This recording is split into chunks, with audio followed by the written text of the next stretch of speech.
ਇਹ ਜਿਹੜਾ ਅਕਾਲੀ ਦਲ ਤੇ ਕਾਂਗਰਸ ਵਾਲੇ ਤੇ ਬੀਜੇਪੀ ਵਾਲੇ ਹੁਣ ਲੱਗੇ ਨਹੀਂ ਹੋਏ ਕਿ ਕੇਜਰੀਵਾਲ ਤਾਂ ਥਰਮਲ ਪਲਾਂਟ ਬੰਦ ਕਰਾਉਣ ਨੂੰ ਫਿਰਦਾ ਹੈ। ਕੇਜਰੀਵਾਲ ਮੈਂ ਸੁਪਨੇ 'ਚ ਵੀ ਕੇਜਰੀਵਾਲ ਆਮ ਆਦਮੀ ਪਾਰਟੀ ਦਿਖਦੀ ਹੈ ਇਹਨਾਂ ਨੂੰ। ਅਸਲ ਦੇ ਵਿੱਚ ਉਹ ਕੀ ਹੈ ਮੁੱਦਾ? ਕੇਂਦਰ ਸਰਕਾਰ ਦੇ ਗਾਈਡਲਾਈਨ ਤੇ ਸੁਪਰੀਮ ਕੋਰਟ ਨੇ ਸਾਰੇ ਥਰਮਲ ਪਲਾਂਟਾਂ ਨੂੰ ਕਿਹਾ ਸੀ ਕਿ ਤੁਸੀਂ ਅਪਗ੍ਰੇਡ ਕਰੋ ਆਪਣੇ ਆਪ ਨੂੰ, ਤੁਸੀਂ ਪੋਲੂਸ਼ਨ ਨੂੰ ਰੋਕਣ ਵਾਲੀ ਮਸ਼ੀਨਰੀ ਉਹ ਯੰਤਰ ਲਾਓ ਕਿ ਥਰਮਲ ਪਲਾਂਟ ਪੋਲੂਸ਼ਨ ਨਾ ਕਰ ਸਕੇ। ਹੁਣ ਜਿਹੜੀ ਨਵੀਂ ਪਾਰਟੀ ਆਈ ਹੈ ਆਮ ਆਦਮੀ ਪਾਰਟੀ ਸਾਡੀ ਝਾੜੂ ਵਾਲੀ, ਉਹ ਵੀ ਹੁਣ ਫੇਰ ਲੱਗੇ ਹੋਏ ਆ ਸਾਜ਼ਿਸ਼ਾਂ ਰਚਣ ਵਾਸਤੇ, ਕਿਉਂਕਿ ਅੱਗੇ ਹੀ ਪੰਜਾਬ ਦਾ ਬਿਜਲੀ ਦੇ ਮਾਮਲੇ 'ਚ ਭੱਠਾ ਬੈਠਾ ਤੇ ਉਹ ਵੀ ਹੁਣ ਲੱਗੇ ਆ ਫਰਦਰ ਕਿ ਮੈਂ ਵੀ ਇੱਕ ਦਾ ਝਟਕਾ ਦੇ ਕੇ ਤੇ ਬਾਕੀ ਹੁਣ ਮੈਂ ਵੀ ਇੱਥੋਂ ਕਮਾਈ ਕਰਾਂ, ਕਿਉਂਕਿ ਉਹਨਾਂ ਦੀ ਨੀਅਤ ਵੀ ਉਸੇ ਪਾਸੇ ਜਾ ਰਹੀ ਹੈ ਕਿ ਉਹਨਾਂ ਨੇ ਜਿਹੜਾ ਸਿੱਧਾ ਸੁਪਰੀਮ ਕੋਰਟ ਦੇ ਵਿੱਚ ਜਾ ਕੇ ਫਟਾਫਟ ਇੱਕ ਜਿਹੜੀ ਹੈ IIT ਦੀ ਇੱਕ ਰਿਪੋਰਟ ਨੂੰ ਆਧਾਰ ਬਣਾ ਕੇ ਤੇ ਦਿੱਲੀ ਤੋਂ ਜਿਹੜੇ 300 ਕਿਲੋਮੀਟਰ ਦੇ ਵਿੱਚ 10 ਥਰਮਲ ਪਲਾਂਟ ਹੈ ਉਹਨਾਂ ਨੂੰ ਬੰਦ ਕਰਨ ਦਾ ਆਰਡਰ ਕਰਾਉਣ ਦੀ ਕੋਸ਼ਿਸ਼ ਕੀਤੀ, ਜਿਹਦੇ ਵਿੱਚ 4 ਸਾਡੇ ਪੰਜਾਬ ਦੇ। ਸੁਖਬੀਰ ਬਾਦਲ ਜੀ ਨੇ ਜਿਹੜੇ ਆ ਸਮਝੌਤੇ ਕੀਤੇ ਆ 15 ਚ 14 ਚ 16 ਚ, ਉਹਦੇ ਵਿੱਚ ਇੱਕ ਕਲੌਜ਼ ਹੀ ਨਹੀਂ ਕਿ ਤੁਸੀਂ ਅਪਗ੍ਰੇਡ ਕਰੋਗੇ। ਤਾਂ ਇਹ ਤਿੰਨੇ ਥਰਮਲ ਪਲਾਂਟ ਹੁਣ ਅਪਗ੍ਰੇਡ ਨਹੀਂ ਕਰਦੇ। ਜੇ ਕੋਈ ਕਹਿੰਦਾ ਵੀ ਅਪਗ੍ਰੇਡ ਕਰੋ, ਕਹਿੰਦੇ ਠੀਕ ਹੈ ਜੀ 3000 ਕਰੋੜ ਦਾ ਖਰਚਾ ਹੈ, ਸਰਕਾਰ ਸਾਨੂੰ ਦੇ ਦੇ। ਯਾਨੀ ਕਿ ਇਹਨਾਂ ਨੂੰ ਅਪਗ੍ਰੇਡ ਕਰਨ ਦਾ ਵੀ ਪੰਜਾਬ ਦੇ ਲੋਕ ਹੀ ਪੈਸਾ ਦੇਣ। ਸੁਪਰੀਮ ਕੋਰਟ ਨੇ ਕਿਹਾ ਅਪਗ੍ਰੇਡ ਕਰੋ, ਸੁਪਰੀਮ ਕੋਰਟ ਦਾ ਆਰਡਰ। ਅਸੀਂ ਉਹਦੇ ਵਿੱਚ ਇਹ ਕਹਿਤਾ ਦਿੱਲੀ ਸਰਕਾਰ ਨੇ ਕਿ ਹਾਂਜੀ ਅਪਗ੍ਰੇਡ ਹੋਣੇ ਚਾਹੀਦੇ ਆ। ਨਾਟ ਓਨਲੀ ਦਿੱਲੀ, ਤੁਸੀਂ ਆਪਣਾ ਲਹਿਰਾ ਮੁਹੱਬਤ, ਰਾਜਪੁਰਾ, ਬਣਾਵਾਲੀ ਤੇ ਰੋਪੜ ਵਾਲਾ ਥਰਮਲ ਪਲਾਂਟਾਂ ਦੇ ਆਲੇ ਦੁਆਲੇ ਦੇਖਿਓ ਤੁਸੀਂ ਪਿੰਡਾਂ 'ਚ ਹਾਲ, ਏਅਰ ਕੁਆਲਿਟੀ, ਪਾਣੀ ਥੱਲੇ ਵਾਲਾ ਤੇ ਜਿਹੜੀ ਸੁਆਹ ਉੱਡਦੀ ਉਹਨਾਂ ਦੀ, ਉਹਦੇ ਨਾਲ ਕਿੰਨੇ ਕੈਂਸਰ ਦੇ, ਲੰਗਸ ਦੀਆਂ ਬਿਮਾਰੀਆਂ, ਸਾਹ ਦਮਾ, ਹੋਰ ਕਿੰਨੇ ਜ਼ਿਆਦਾ ਲੋਕ ਪੀੜਤ ਨੇ ਉੱਥੇ ਆਲੇ ਦੁਆਲੇ। ਔਰ ਮੈਂ ਅੱਜ ਭਗਵੰਤ ਮਾਨ ਜੀ ਨੂੰ ਸੁਣ ਰਿਹਾ ਸੀ, ਉਹ ਕਹਿ ਰਹੇ ਸੀ ਕਿ ਅਸੀਂ ਤਾਂ ਸਿਰਫ ਅਪਗ੍ਰੇਡੇਸ਼ਨ ਵਾਸਤੇ ਕਿਹਾ। ਚਲੋ ਵਿਚਾਰਿਆਂ ਨੂੰ ਜਿੰਨਾ ਕੁ ਦੱਸਿਆ ਹੋਏਗਾ ਉਹਨੇ ਉਹਨਾਂ ਬੋਲ ਦਿੱਤਾ, ਪਰ ਮੈਂ ਭਗਵੰਤ ਮਾਨ ਜੀ ਨੂੰ ਬੇਨਤੀ ਕਰਦਾ ਕਿ ਇਹ ਤੁਹਾਡੀ ਪਟੀਸ਼ਨ ਦੀ ਕਾਪੀ ਹੈ ਜਿਹੜੀ ਤੁਸੀਂ ਸੁਪਰੀਮ ਕੋਰਟ ਦੇ ਵਿੱਚ ਫਾਈਲ ਕੀਤੀ ਹੈ।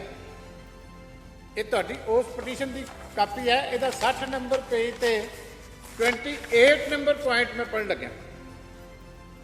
In view of the above, this writ petition is being filed seeking closure of 10 thermal plants.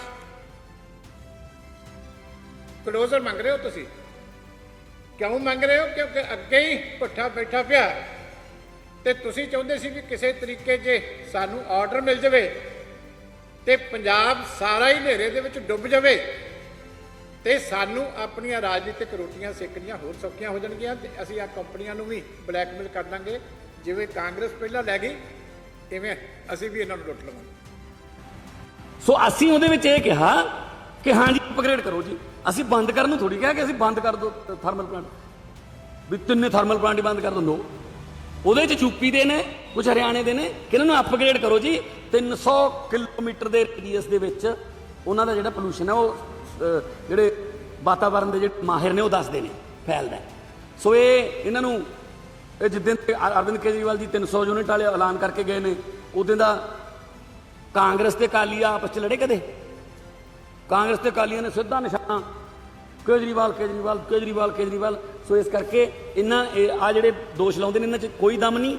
Aam Aadmi party Punjab ਦੇ ਵਿੱਚ ਅਪਗ੍ਰੇਡ ਜਿਹੜੇ ਥਰਮਲ ਪਲਾਂਟ ਨੇ ਉਹਨਾਂ ਦੀ ਜਿਹੜੀ ਹੈ ਸਮਰਥਕ ਹੈ। ਪੂਰਾ ਪੜ੍ਹ ਦਿੰਦਾ ਮੈਂ ਦੁਬਾਰਾ। ਭਗਵੰਤ ਮਾਨ ਜੀ ਨੂੰ ਇੱਕ ਵਾਰੀ ਫੇਰ ਟੈਲੀਫੋਨ ਕਰਕੇ ਪੁੱਛ ਲਿਓ। ਕਹਿੰਦੇ ਸੀ ਉਹ ਤਾਂ ਅਪਗ੍ਰੇਡੇਸ਼ਨ ਵਾਸਤੇ ਅਸੀਂ ਪਾਈ ਹੈ।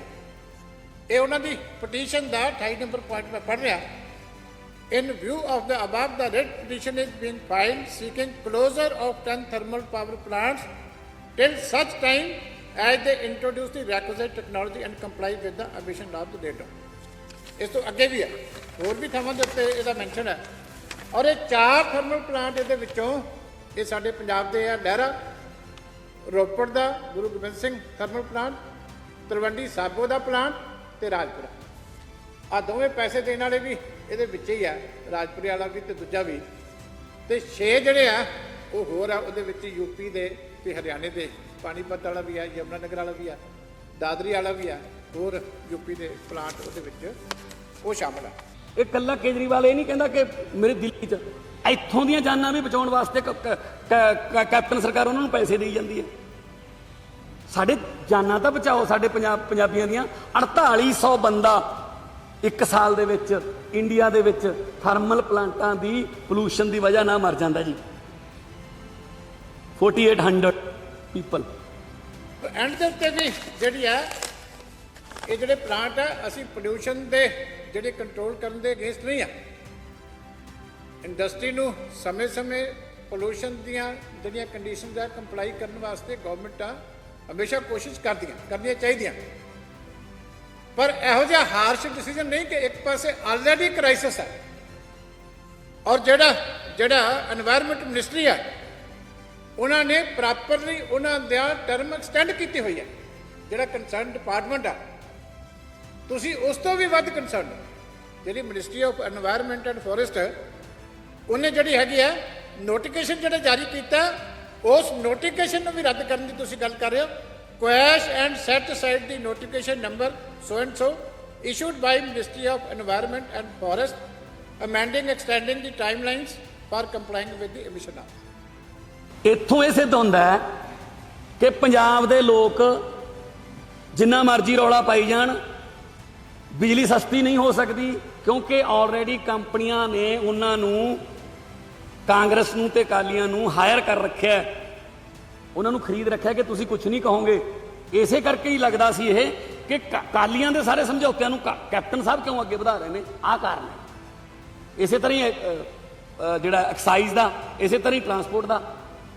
ਔਰ ਪੰਜਾਬ ਦੀ ਮੈਂ ਆਪ ਦੀ ਲੀਡਰਸ਼ਿਪ ਨੂੰ ਕਹਿਣਾ ਚਾਹੁੰਦਾ ਕਿ ਤੁਸੀਂ ਕੇਜਰੀਵਾਲ ਦੀ ਝੋਲੀ ਪੈਣਾ ਬੰਦ ਕਰ ਦਿਓ। ਅੱਗੇ ਐਸਵਾਈਐਲ ਦੇ ਮੁੱਦੇ ਦੇ ਉੱਤੇ ਪੰਜਾਬ ਦੇ ਨਾਲ ਫਰਾਡ ਕੀਤਾ, ਧੋਖਾ ਕੀਤਾ, ਵਿਸ਼ਵਾਸਘਾਤ ਕੀਤਾ, ਖਿਲਾਫ ਐਫੀਡੈਵਿਟ ਫਾਈਲ ਕੀਤਾ, ਤੁਸੀਂ ਡਟ ਕੇ ਉਹਦੇ ਨਾਲ ਖੜੇ ਰਹੋ। ਉਸ ਤੋਂ ਬਾਅਦ ਕਿਸਾਨਾਂ ਦੇ ਮਾਮਲੇ ਦੇ ਵਿੱਚ ਬਹੁਤ ਵੱਡੀਆਂ ਹੇਰਾਫੇਰੀਆਂ, ਧੋਖੇਬਾਜ਼ੀਆਂ ਕੀਤੀਆਂ, ਤੁਸੀਂ ਫਿਰ ਕੇਜਰੀਵਾਲ ਦੇ ਹੱਕ 'ਚ ਖੜੇ ਰਹੋ।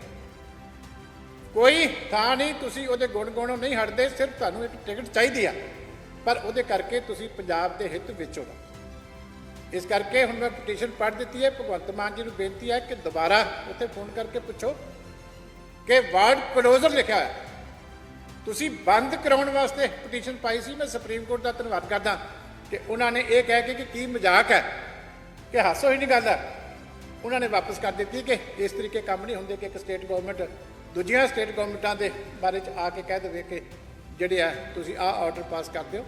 ਇਸ ਲਈ ਮੈਂ ਸੁਪਰੀਮ ਕੋਰਟ ਦਾ ਧੰਨਵਾਦ ਕਰਦਾ, ਪਰ ਇਹਨਾਂ ਦੋਨਾਂ ਦੀ ਜਿਹੜੀ ਮਾੜੀ ਨੀਤੀ ਹੈ ਉਹ ਜ਼ਰੂਰ ਸਾਰਿਆਂ ਦੇ ਸਾਹਮਣੇ ਆਈ ਹੈ। ਤੇ ਸਾਡੀ ਸਰਕਾਰ ਆਊਗੀ, ਅਸੀਂ ਥਰਮਲ ਪਲਾਂਟ ਦੇ ਜਿਹੜੇ ਅਪਗ੍ਰੇਡੇਸ਼ਨ ਹੈ, ਸਭ ਤੋਂ ਪਹਿਲਾਂ ਉਹ ਅਪਗ੍ਰੇਡੇਸ਼ਨ ਕਰਕੇ ਤਾਂ ਕਿ ਉਹ ਚੱਲਣ ਵੀ, ਬਿਜਲੀ ਵੀ ਸਸਤੀ ਮਿਲੇ, ਪਲੱਸ ਉਹ ਘੱਟੋ ਘੱਟ ਲੋਕਾਂ ਦੀਆਂ ਆਲੇ ਦੁਆਲੇ ਦੇ ਪਿੰਡਾਂ ਦੀਆਂ ਜਾਂ ਉਹਨਾਂ ਦੇ ਆਲੇ ਦੁਆਲੇ ਦੇ ਲੋਕਾਂ ਦੀਆਂ ਜਾਨਾਂ ਨਾ ਲੈਣ।